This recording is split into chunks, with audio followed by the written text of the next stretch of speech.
Samajwadi party के राष्ट्रीय अध्यक्ष अखिलेश यादव के निर्देश अनुसार समाजवादी पार्टी मध्य प्रदेश का एक प्रतिनिधिमंडल दिनांक 24 जुलाई 2024 को सागर जिले की खुरई विधानसभा के ग्राम बरोदिया नूनागिर थाने खुरई में पीड़िता परिवार से मिलने तथा दलित परिवार के 3 सदस्यों की हत्या की घटना की जांच करने गया,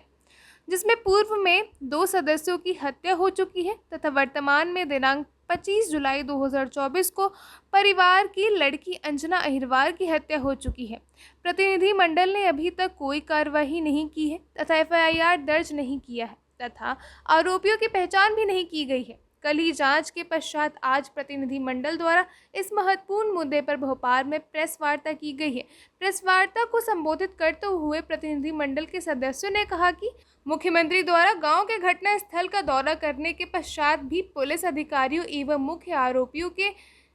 विरुद्ध कार्रवाई न किया जाना यह दर्शाता है कि वे पूर्व गृह मंत्री भूपेंद्र सिंह के दबाव में काम कर रहे हैं तथा मुख्य आरोपी अंकिता सिंह को बचा रहे हैं। सागर जिले खुरई विधानसभा के नूनागिरी बरोदिया गांव में एक दलित परिवार के 3 लोगों की हत्या हो गई है और उस परिवार को अभी तक ना कोई मुआवजा मिला है, ना कोई न्याय मिला है और जो लोग बचे हुए हैं उनको धमकी दी जा रही है और प्रशासन के व्यक्ति वहाँ पे एडिशनल एसपी संजीव कुमार जी दबाव बना रहे हैं कि विष्णु उनका एक बच्चा है, बोले इसे भी मार दिया जाएगा। उसका मोबाइल जब्त कर लिया जाता है, मोबाइल से कुछ गलत तस्वीरें अपलोड कर दी जाती है जिसमें कोई हथियार लेके और उस पर केस दर्ज किए जाते हैं और उसको जिलावार दर्ज कर दिया जाता है। तो देश में ऐसी पहली घटना होगी जो एक दलित परिवार की 3 हत्याएं सिलसिलेवार हो जाती हैं कि पहली हत्या का दूसरा गवाह को मार दिया जाता है और लास्ट में जो गवाह पीड़िता थी, बच्ची के साथ छेड़छाड़ की गई थी, जहाँ से घटना की शुरुआत हुई थी, वो सारे हत्याओं की गवाह थी दोनों की, उसको भी मार दिया जाता है और उसको एक्सीडेंट दिखा दिया जाता है और कहा जाता है कि इनका एक्सीडेंट हो गया है। जबकि एम्बुलेंस में जो दूसरी हत्या हुई थी उनका पीएम के बाद में बच्ची और उसके साथ 2 लोग उसके चाचा और चाची आ रहे थे, तो उनको पानी पीने के लिए दिया जाता है, तो वो उसके चाचा चाची बेहोश हो जाते हैं और अंजना जो मुख्य पीड़िता थी वो पानी नहीं पिया, उसने होश में थी, तो उसको मार दिया जाता है और कह दिया जाता है कि पता नहीं क्या हुआ, जो जब होश में आते उसके चाचा चाची एम्बुलेंस को लाने का आधा घंटे का रास्ता था, वो 4 घंटे में पहुंचती है रास्ता बदल के, जो भी उसकी घटना की जाती है और कह दिया जाता है कि एक्सीडेंट से हो गया है, लेकिन उसकी हत्या की गई है, किसी पे एफआईआर दर्ज नहीं हुई है। तो मुख्यमंत्री जी वहाँ होके आ गए हैं, तो आप लोगों के माध्यम से मुख्यमंत्री जी से कहना चाहेंगे कि ऐसा अन्याय कब तक चलेगा। दलितों के साथ ऐसी पहली घटना है मध्य प्रदेश में और देश में जो 3 हत्याएं हो गई और लगातार दबाव बनाया जा रहा है, क्योंकि वहाँ भारतीय जनता पार्टी के बड़े नेता पूर्व गृह मंत्री और वर्तमान विधायक भूपेंद्र सिंह जी के रिश्तेदार और उनका डायरेक्ट इन्वॉल्वमेंट है, इसलिए उन पर उनके परिवार के साथ अन्याय हो रहा है। तो मैं मांग करता हूं कि 1-1 करोड़ रुपए तीनों लोगों को नौकरी जो हत्याएं हुई है और आवास और साथ में भूपेंद्र सिंह जी और उनके रिश्तेदार अंकित सिंह जी जो अभी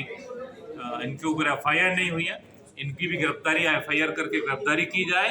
तब उस परिवार को न्याय मिलेगा और एक आरोपी की जमानत भी हो जाती है। तो आप सोचिए, जहाँ 3 हत्याएं लगातार हो रही हैं और अभी भी दबाव बनाया जा रहा है, वहाँ जमानत कैसे हो जाती है। तो ये बहुत बड़ा सोचने का मामला है, जिसमें सीबीआई जांच की हम लोग मांग करते हैं कि इसकी तुरंत सीबीआई जांच होनी चाहिए। बहुत बड़ी घटना।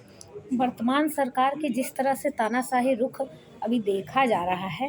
अगर सरकार दबाव में आके कार्य नहीं करती है तो आपकी पार्टी और आप लोग फिर क्या नया एक्शन मोड पे आएंगे? हम लोग पीड़ित परिवार के साथ में उनके मुद्दे उठाने के लिए, उनको न्याय दिलाने के लिए अगर हमें सड़क पे आंदोलन करना पड़ेगा तो करें, अगर विधानसभा का मुख्यमंत्री आवास का घेराव करना होगा तो करें। साथ में राष्ट्रीय अध्यक्ष जी भी उनको संज्ञान में है सारी चीज़ें। 18 सदस्यों की कमेटी गठित की, जिसमें उत्तर प्रदेश से भी हमारे पूर्व मंत्री वासा सिंह जी भी आए हुए हैं, बाबा साहब अम्बेडकर वाहिनी के राष्ट्रीय अध्यक्ष ML भारती जी भी हैं और भी लोग थे, 18 लोग हैं उस कमेटी में। तो सब लोग राष्ट्रीय अध्यक्ष जी को भी जानकारी देंगे और अगर जरूरत पड़ेगी तो संसद में भी इस मुद्दे को उठाया जाएगा। समाजवादी पार्टी के 37 सांसद हैं और राष्ट्रीय अध्यक्ष जी पूरे देश की आवाज़ है, पीडीए की आवाज़ है, वो मुद्दों को उठा रहे हैं। जहां एक और सरकार कहती है कि हम दलित और गरीबों के साथ हैं, वहीं अक्सर मध्य प्रदेश में हर 6 महीने या 3 महीने में किसी दलित या कोई गरीब शोषण का शिकार होता है। इस विषय पे आप क्या कहेंगे? ये भारतीय जनता पार्टी केवल भारतीय झूठ और बेईमान पार्टी है। इनके शासनकाल में जो अधिकारी हैं उनके हौसले बहुत बुलंद हो जाते हैं, क्योंकि उन्हें किसी का डर नहीं रहता है। तो जनता के साथ 20 साल से भारतीय जनता पार्टी की सरकार है, इसलिए यहाँ इनके हौसले बुलंद हैं। तो इस पर भी मैं मुख्यमंत्री जी से कहूँगा, कुछ अच्छे अधिकारी भी हैं जो मदद करते हैं। जैसे अभी हम लोग कटनी में गए, एक आदिवासी परिवार का मामला था,